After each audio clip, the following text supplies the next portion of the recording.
Hello दोस्तों, welcome back to my channel. कैसे हैं आप लोग।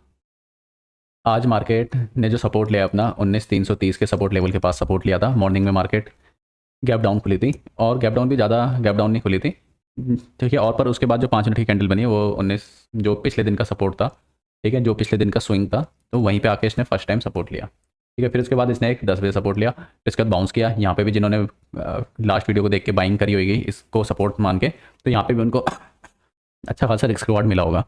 पर जिन्होंने इस लेवल से बाइंग करी होगी तो उन्हें अच्छा खासा यहाँ से 100 पॉइंट का तो आराम से रिस्क रिवार्ड यहाँ पे आराम से मिला होगा। और ऐसे में क्या होता है, हम लेवरेज करके होल्ड भी कर सकते हैं। पर एक चीज़ ध्यान रखनी, जब तक ये उन्हें 430 के लेवल को नहीं तोड़ती है तब तक मार्केट इसी रेंज में रह सकती है।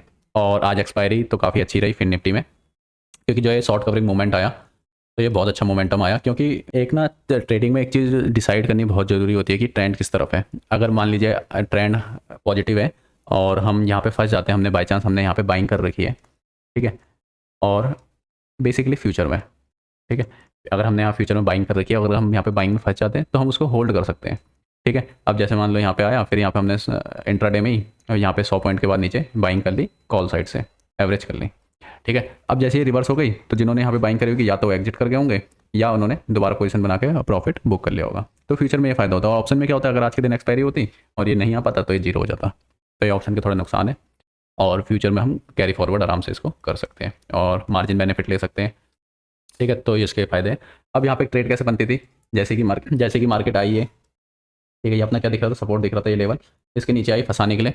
इतने लेवल पे काफ़ी बार डिस्कस कर चुके हैं, ऐसे मार्केट फंसाने के लिए आ जाती है डेली एनालिसिस वीडियो में। और फिर उसके बाद ये जो लाइन है ये यहीं पर, ये जब भी एक बार सपोर्ट लेने आती है यहाँ पे इसके पास, तो यहाँ पर हमें बाइंग के ट्रेड को एग्जीक्यूट करना चाहिए।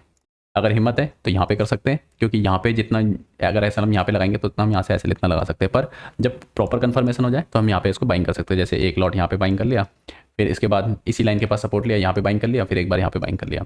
अब यहाँ से क्या हुआ, जो तीनों का एवरेज बैठेगा ना, जो भी स्टॉप लॉस का एसएल बैठेगा वो ये एवरेज बैठ जाएगा सबका, ठीक है। अब इसके बाद यहाँ पे जिन्होंने एग्जीक्यूशन किया होगा आराम से अच्छा खासा टारगेट मिला होगा। तो आगे के जो सपोर्ट रेजिस्टेंस लेवल है आगे के जो है 19,430, 19,530, 19,680।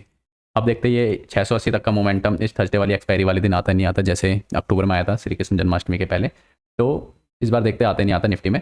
और जिसके नीचे के सपोर्ट लेवल है 19,330, फिर 19,250, ठीक है। अब आज के दिन हमें ट्रेड कैसे कैसे मिलती है, अगर हम ट्रेड भी एग्जीक्यूट करते तो सबसे पहले बाइंग की ट्रेड ही थी, ये ट्रेड थी। अगर शॉर्ट करना था तो यहाँ पे एक एम पैटर्न का बनते हुए देखना था, तो यहाँ पे भी एक शॉर्ट के लिए कर सकते थे। पर जो टारगेट रहता, टारगेट यहाँ तक का रहता या इस वाले पॉइंट तक का रहता, क्योंकि ये वाली कैंडल ना बहुत स्ट्रॉन्ग कैंडल बनी थी, संभलने तक का टाइम नहीं मिला होगा। जिन्होंने अगर बाइंग भी करी होगी और ऐसे लगाया होगा तो ऐसा बहुत आसानी से हिट हो गया होगा। तो अब देखते हैं, एक बार कल फिर निफ्टी के बारे में डिस्कस किया था, तो एक बार फिर निफ्टी को देख लेते हैं। चलो उससे पहले एक बार बैंक निफ्टी को देखते हैं। बैंक निफ्टी में भी जो सपोर्ट का लेवल था 43,360 का, ठीक है। फिर इसके बाद ये मार्केट आई अपने ये इतने लेवल तक, ये ठीक है, ये लेवल पूरा फंसाने के लिए। अगर मार्केट में जो ये लो बन गया, अगर इसको ब्रेक नहीं करती है तो ये अपना एसएल बना के हम ऊपर की साइड के लिए बैठ सकते हैं। पर जैसे ही अपनी कंफर्मेशन पे आई सपोर्ट के ऊपर गई, ठीक है, तो फर्स्ट टाइम था, फर्स्ट टाइम में थोड़ा कम टूटा जाता है, तो एकदम बाउंस आ गया यहाँ पे। और यहाँ पे पूरा शॉर्ट कवरिंग मोमेंटम, यहाँ पे भी शॉर्ट साइड आ गया पूरा, ठीक है। अब यहाँ पे अगर यहाँ से मार्केट 2 दिन निफ्टी में 200-300 पॉइंट बढ़ जाती है तो इसका मतलब ये हुआ होगा यहाँ पे जिनके पास भी लॉन्ग की पोजीशन होगी उनको निकाला गया होगा, ठीक है। तो ये सीन है। और बैंक निफ्टी में भी अच्छी एक्सपायरी मिली, और बेसिकली वैसे तो कल है तो इसमें भी अच्छा खासा ऑप्शन के प्राइस बढ़ गए होंगे। अब एक बार फिर निफ्टी को देख लेते हैं।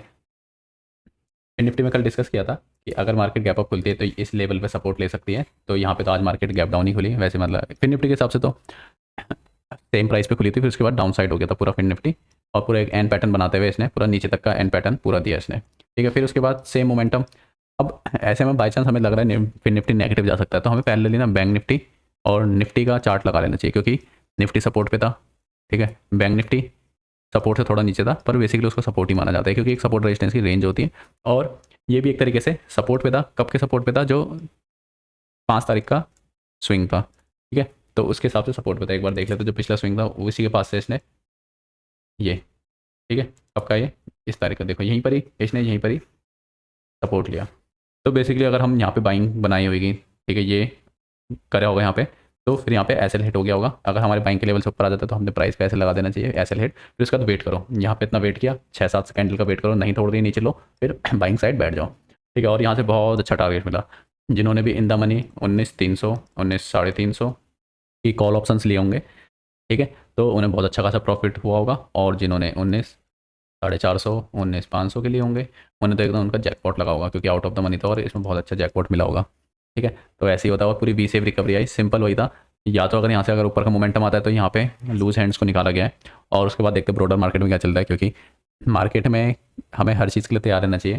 ठीक है, कब गियर बदलना है कब गियर नहीं बदलना, उस चीज़ के लिए भी हमें हमेशा तैयार रहना चाहिए मार्केट में। अब एक बार रिलायंस को भी देख लेते हैं, रिलायंस में क्या हुआ आज। रिलायंस में आज मॉर्निंग में एक ट्रेड मिली, जैसे ये सपोर्ट के पास आया तो यहाँ पे हमें ये पूरी ट्रेड मिली, ये पूरा सपोर्ट का लेवल था। ठीक है, इसके बाद नीचे गया तो यहाँ पे ये नियरेस्ट सपोर्ट था, तो जिन्होंने यहाँ पे कॉल ऑप्शन बाइंग करी हुई है इसमें, तो आराम से 3 से 4 पॉइंट का इसमें टारगेट मिला होगा।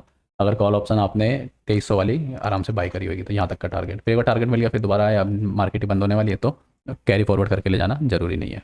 ठीक है, अब 5 EM इसमें भी काम करता है अच्छा खासा रिलायंस में, पर वो हमें ध्यान रखना है वो रेजिस्टेंस लेवल से ही हम शॉर्ट मारे, जैसे कि यहाँ पे एम पैटर्न बनता हुआ नजर आ रहा है ऐसे। ठीक है, और बाइंग के लिए 10 बजे वाला टाइम काम करता है इसमें भी। इसमें रिलायंस में हो गया, TCS में हो गया। ठीक है, वीडियो में आज के लिए इतना ही, थैंक यू।